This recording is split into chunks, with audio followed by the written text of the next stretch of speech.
Yo! What's up mga katubol?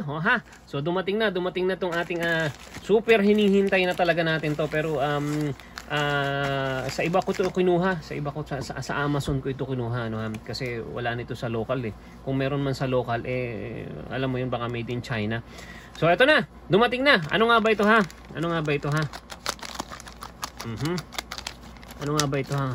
So actually ano ito? Kailangan natin to pero sa LS hindi ko naman ginagamit ito, ano. Siya nga pala ha, bubuksan ko lang siya pero hindi ako ang hindi talaga totally ako ang magre-review, ano ha. Hindi talaga ako ang magre-review kasi mas magaling mag-review yung anak ko na si Mr. Whisker dito. Kasi na-review na niya ito eh, at ito na ang ginagamit niya na meron na siyang existing na ginagamit na ganito.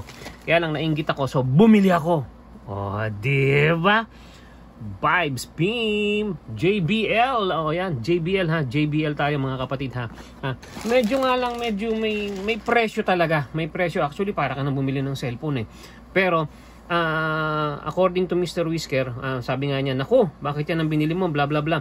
So buksan ko na, pero sa kanya ko totally ipare-review ha. So bubuksan ko lang. Kasi ang ganda naman kasi talaga nito. JBL, kapag ka JBL talaga, alam mo naman. At saka ang mahilig kasi ako yung sa bass. Yung bass kasi ang habol ko. Pero sabi nga ni Mr. Whisker, yung bass daw nito is medyo sablay. Pero tingnan natin ang kanyang review ha. Siya ang pagre-reviewin ko.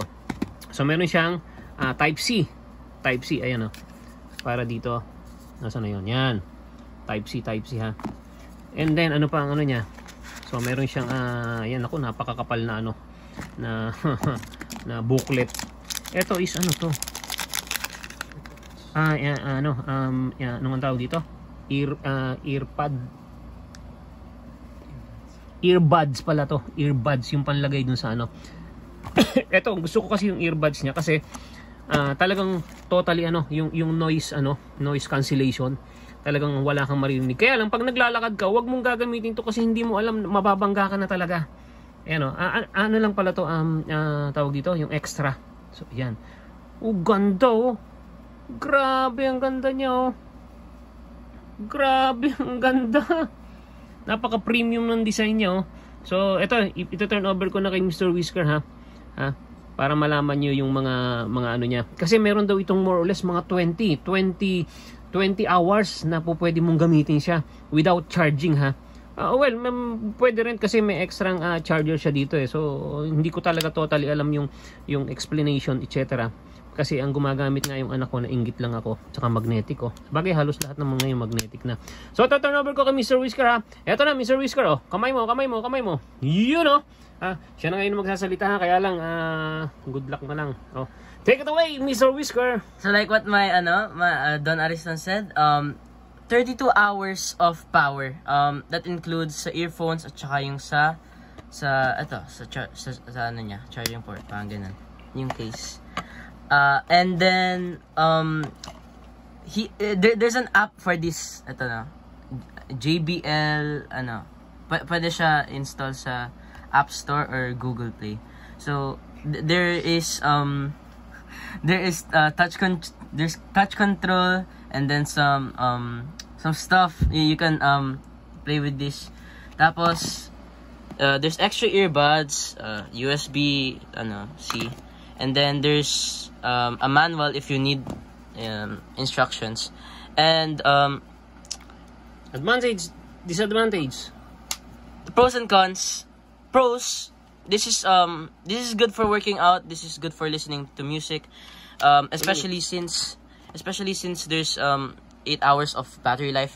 And I would say that the bass is not that bad. I would give it like a 7 out of 10.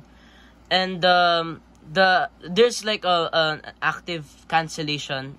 So it basically like when you listen to the music and then like you can't hear anything else except for the music, but it really helps you focus on other things.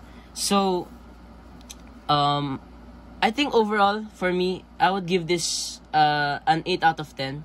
But it's not the best thing that you can buy, because the disadvantage for this is that there's a really big latency, aka a delay, when you listen to it. So you can't really use this for playing games and all of that. So overall, again, I would give it a 7 out of 10.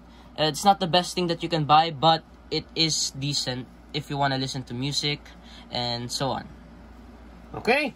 So yun ha. Na-review na ni Mr. Whisker ha.